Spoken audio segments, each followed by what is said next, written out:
A week before she was murdered, Molly McLaren told her family she was scared her ex-boyfriend was going to hurt her. 7 days later, he did. And what makes this case so difficult to forget isn't just what happened to Molly. It's that she saw it coming, long before everyone else did. She warned people. She blocked him. She tried to protect herself. And somehow, it still wasn't enough. Molly McLaren was 23 years old. Friends described her as the kind of person who could strike up a conversation with almost anyone. The type of person who made people feel comfortable without even trying. At the time, she was focused on moving forward, building a future, working on herself. Most mornings started the same way. She'd throw on her gym clothes, grab her things, and head out the door. The gym wasn't just somewhere she exercised. It was part of her routine, part of who she was. A place where she could clear her head before dealing with everything else life threw at her. Looking back, that's what makes this story feel so cruel. Because the place where Molly felt safest would eventually become the place where her fears caught up with her. Back in 2016, Molly joined Tinder. That's where she met a 25-year-old man named Joshua Stimpson. At first, nothing seemed unusual. He worked in retail. He seemed friendly, easy to talk to, the kind of person who blended into a crowd. The two connected quickly, partly because they shared something personal. Molly had struggled with anxiety for years.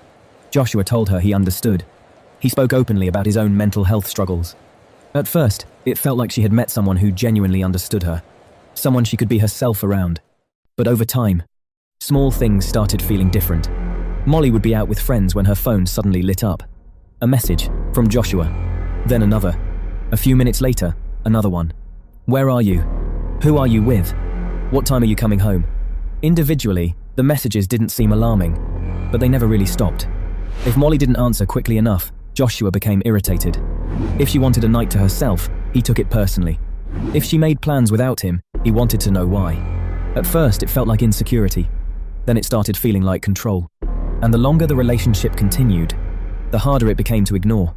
Molly tried ending things more than once, but every time she pulled away, Joshua found a way back into her life. An apology, a promise, a conversation that convinced her things could still work. For a while, she wanted to believe him. She cared about him. And relationships aren't always easy to walk away from, especially when part of you hopes things will get better. But eventually, Molly reached a point where she couldn't ignore what she was feeling anymore. By June of 2017, she was done. No more second chances. No more trying again. No more getting back together. For Molly, the relationship was over. For Joshua, it wasn't. After the breakup, his behavior became harder to ignore. He couldn't accept that Molly was moving on. And for the first time, she started feeling genuinely uneasy. Then, on the 22nd of June 2017, she sent a message to the people closest to her. Not because she wanted attention. Not because she'd had a bad day. Because she was scared. She told them she was worried about Joshua. Worried about what he might do. Worried that one day his behavior would turn into something worse. Looking back, those messages feel chilling. Not because Molly was predicting the future, because she had already seen enough to recognize the danger. She trusted her instincts, and her instincts were telling her something wasn't right. Her family encouraged her to block him. So she did. She blocked him on social media, blocked his access to her life, created as much distance as she could. It's the kind of advice people always give. If someone won't leave you alone, block them. Cut contact. Move on. Molly tried. The problem was that blocking someone online doesn't stop them from watching you in real life. 1 week later, Molly drove to a shopping centre in Chatham. Inside was the gym she regularly attended. The same gym she'd visited countless times before.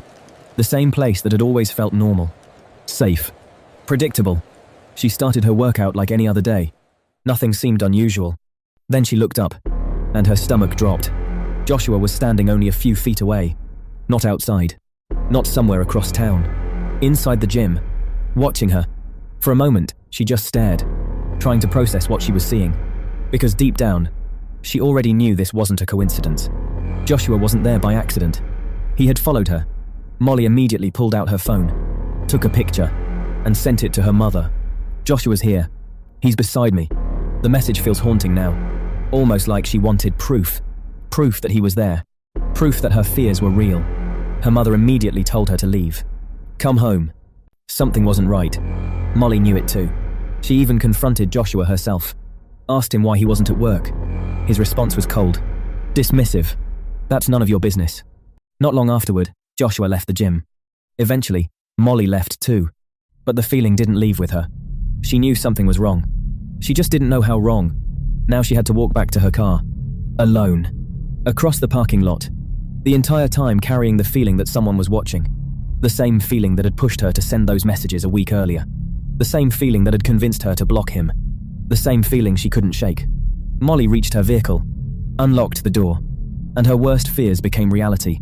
According to investigators, Joshua launched a brutal attack in broad daylight.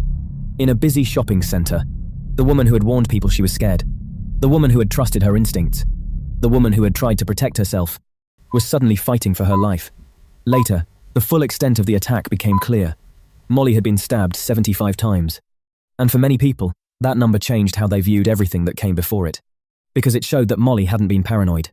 She hadn't been overreacting. The danger she felt was real. Joshua fled the scene. But the evidence quickly led investigators back to him.